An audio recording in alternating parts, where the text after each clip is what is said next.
Hello and welcome to today's episode of the Community Engagement Podcast. Hosting today's show will be Heather Bryson and co-hosted by myself, Gary Bryson. Joining us today is David Maxwell, the Chief Executive, and Issmat Ahmad, who is the Volunteer and Support Advisor from Volunteer Glasgow, who will be talking to us about their Volunteer Centre services. Heather, it's over to you if you want to start. Yep. At Volunteer Glasgow, you offer numerous opportunities for a potential volunteer to get involved in. Can you provide us with some detail as to the services you offer? Absolutely. So at Volunteer Glasgow, we support members of the public to connect with Glasgow-based organisations who are seeking volunteers. We also provide information, guidance and support to help people access volunteering and promote the benefits of volunteering. Our services include providing one-to-one support to the public who are interested in volunteering and who would benefit from speaking with an advisor. So we hold a drop-in every Wednesday at Skills Development Scotland, which is right across from George Square, between the timings of 11 a.m. and 1 p.m. Our volunteering support team are present during this time to support individuals with identifying opportunities, understanding the areas of interest, and addressing any questions or concerns people may have about volunteering. This drop-in requires no prior appointment and is open for all. For those who can't attend the drop-in or require additional support, they can contact Volunteer Glasgow to arrange an alternative. The Volunteer Glasgow website is a resource we also direct the public to. Organisations based in Glasgow advertise volunteering opportunities, which the public can then access and apply to directly via our website. The website provides access to contact details for providers, and the public can also opt in to receive our weekly email updates. So the first step is to register and create an account with us and then begin searching for opportunities. The volunteering support team also delivers a Get Ready to Volunteer session to groups of people who are new to volunteering. So the content we deliver comprises the benefits of volunteering, a clear understanding of what volunteering is, issues to consider before stepping into volunteering, and a guide to search for opportunities on the Volunteer Glasgow website. Now, these sessions are specifically tailored to the demographic of service users and consider the needs and barriers those groups may be facing. Organisations can contact us to arrange for a member of staff to deliver these sessions at their own premises. And finally, we deliver toolkit training sessions to organisations, supporting them to deliver their own Get Ready to Volunteer sessions to their service users or client groups. Who can volunteer? Is there any age restrictions or any issues that might prevent someone with a disability, for an example, from volunteering?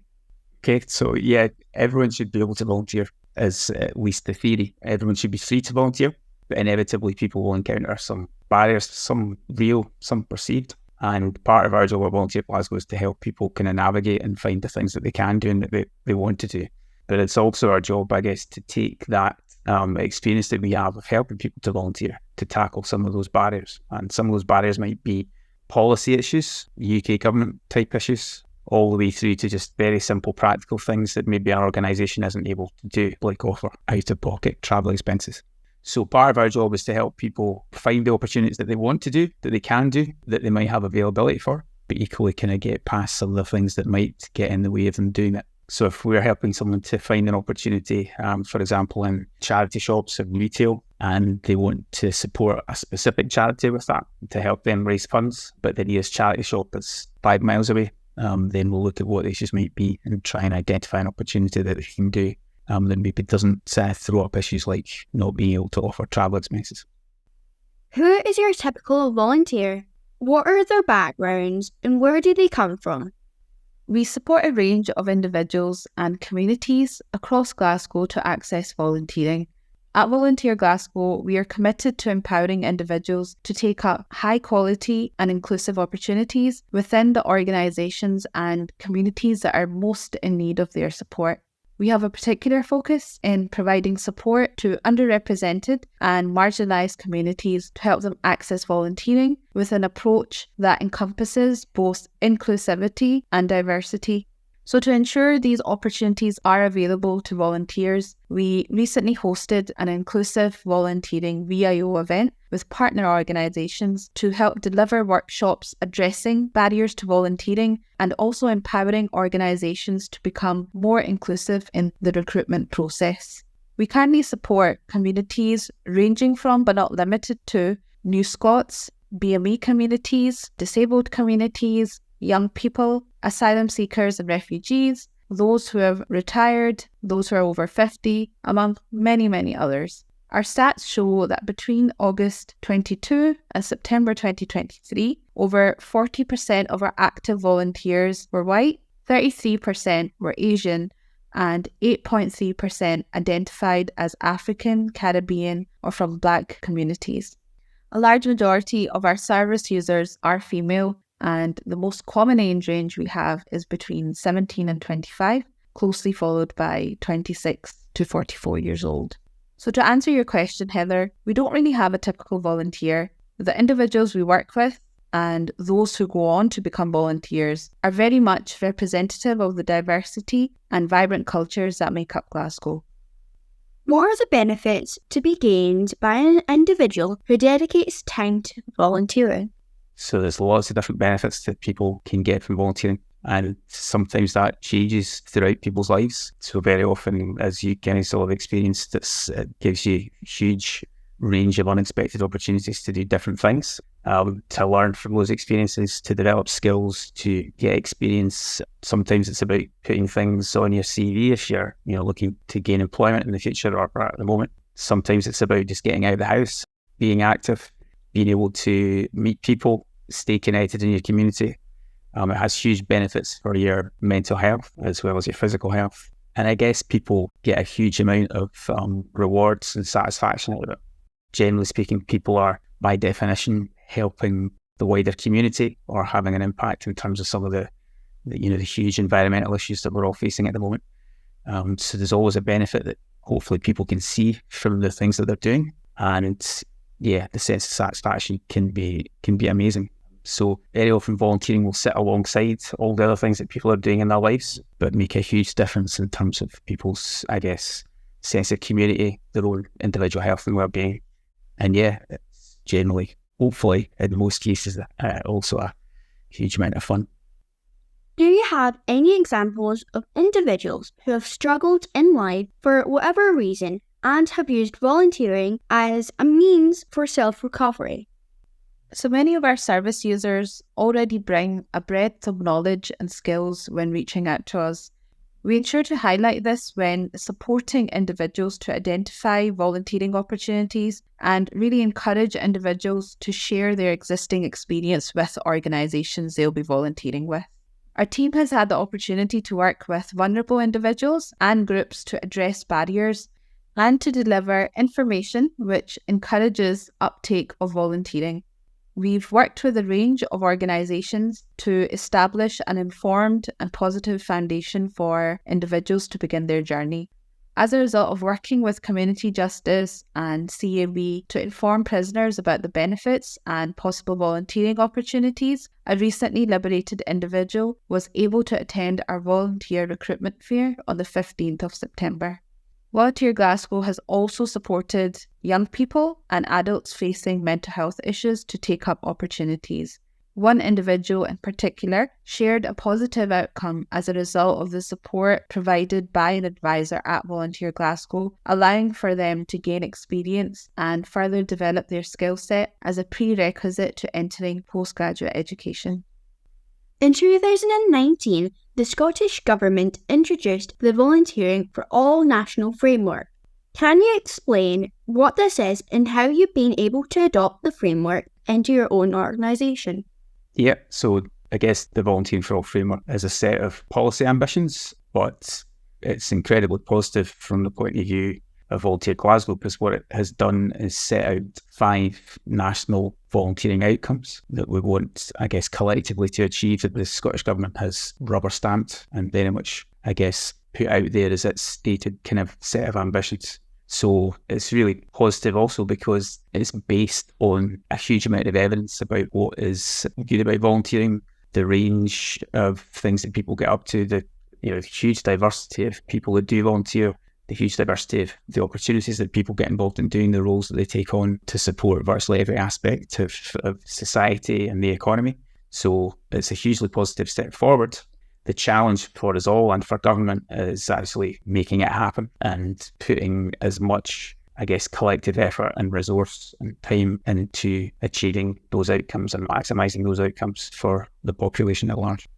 One of the things that the framework from the government, the Volunteering for All framework, allows us to do is kind of just set some parameters for some of the work that we need to do to address, I guess, barriers for different people in relation to volunteering. So I think I mentioned earlier that there can be different policy barriers for people to get involved. We've worked with organisations, partner organisations in the past to help address barriers for people who are maybe new Scots coming to Scotland, maybe seeking refuge and asylum from their country of origin, fleeing persecution. In the early noughties, the Home Office had some, frankly, in our view, bizarre rules about what asylum seekers could and couldn't do in relation to volunteering. So I think by about 2014, some of those rules had been resolved, and the restrictions that some of the Home Office guidance had put in place up until that point had been, I guess, overwritten or overtaken. So largely that's now a positive set of rules for refugees. We also continue to do a lot of work with Department of Work and Pensions and with partners to try and ensure that their rules for welfare benefit claims don't restrict people's freedom unreasonably or unnecessarily to volunteer. So that continues to be a piece of work that we need to work on. Thankfully, over the last maybe 8 years, DWP have clarified a lot of their rules, which has been really positive. But there's still some anxieties on the part of disabled people who might be claiming related benefits about how the current system of work capability assessments might impact on their volunteering. In many cases, people have said quite clearly that the rules or the policy statement from DWP actually raise serious concerns in their minds about how volunteering might be treated during those assessments and how it might affect the outcome of those assessments in terms of judging their eligibility or indeed the level of award of benefits that they might receive. Looking at those who have accessed and used the services you offer, how great of an impact do you think it has had on the individual circumstances and future prospects in life? The services we provide are imperative to the progression of individuals and communities that are residing in Glasgow. Access to volunteers is equally important to the organisations and people that rely on volunteering to help run their much needed services. The volunteering support team's delivery of Get Ready to Volunteer sessions is reflective of the impact our services have on individuals. The positive feedback we receive through our evaluation process is reflective of that shift in perspective and increased awareness of the impact volunteering has on people's lives. We have delivered these sessions to ESOL college students, BME women, people in recovery, among many other groups, from which we have received positive feedback, and individuals have taken the opportunity to share their positive outlook and gratitude towards the support and hopefulness many times volunteering provides for their future goals. A large majority of people who attend these sessions have then gone on to access the support of an advisor to identify opportunities and begin volunteering. For instance, new Scots or those with refugee status, volunteering has played a role in helping them to improve their language skills and supported their integration into the community.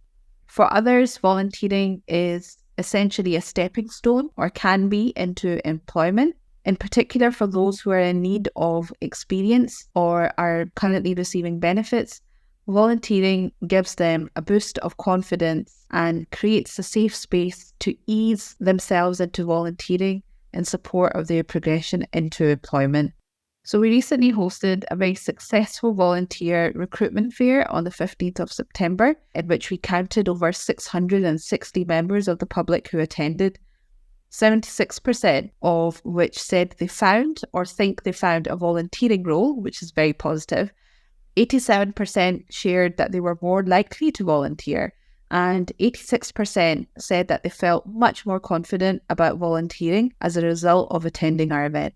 Yeah, I suppose the other thing that we do, the three of us from the small staff team here devote virtually all of our time to supporting organisations to ensure that people who then volunteer with them do have the most positive, inclusive experience that is possible. So we provide training, guidance, information to the people that are responsible for advertising for volunteers that are looking to recruit volunteers for their opportunities. We provide smarter volunteer manager training workshops. We provide networking opportunities for volunteer managers. And we also provide an array of other things, volunteer opportunity advertising workshops to help people to get it right when they're organising and facilitating volunteering opportunities and programmes. That's very much part of our work as well. What is the best way for someone wishing to use your services or looking for volunteer opportunities to get in touch with you?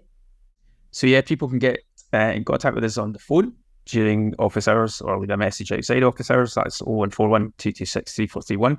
They can drop in if they're interested in volunteering and need a little bit of extra help and maybe don't have access to the internet. Any Wednesday at Skills Development Scotland offices, George Square, between 11 a.m. and 1 p.m. They can drop us an email on info@volunteerglasgow.org, or they can hit the website, which is volunteerglasgow.org, anytime, 24/7. If organisations are looking for help to find volunteers that they need, or looking at getting support in terms of how they manage and recruit volunteers, then they can drop us an email on findvolunteers@volunteerglasgow.org as well. Are you currently looking for volunteers? So yeah, Volunteer Glasgow's principal role, I guess, is to connect people with all the opportunities that are currently available. So at any one point in time, we're maybe advertising in the region of about 200 different opportunities across a huge range of organisations on their behalf. And that's charities, community groups, sports clubs, the NHS, libraries, museums, a huge range of different things that people can get involved in, and a huge range of different kind of more formal volunteering opportunities that are on offer from different organisations. So 24/7, you can find opportunities, search for opportunities online at our website. And certainly Monday to Friday, you can phone us, email us, and get someone to talk to try and find the opportunity that suits you. But yeah, absolutely. At the moment, I think this morning we had 198 opportunities live on the website, and they'll be looking for anywhere between one person for a single opportunity to maybe 40, 50 or 60 people for a single opportunity. So yeah, 198 opportunities, but there might be something like 1,000 people required for those opportunities. David, Issmat, that brings us to the end of the podcast. I'd just like to finish up by saying a big thank you to both of you for spending your time with us, and we'll hopefully speak to you again at some point in the future. As far as your information is concerned, if anyone wants to find out more about Volunteer Glasgow, want to know how to contact the services, telephone numbers, email addresses, keep watching and listening. They will be on your screen at the end of this podcast. Until next time, it's bye from me, Gary Bryson. And me, Heather Bryson. Thank you very much, guys. Thanks. Bye.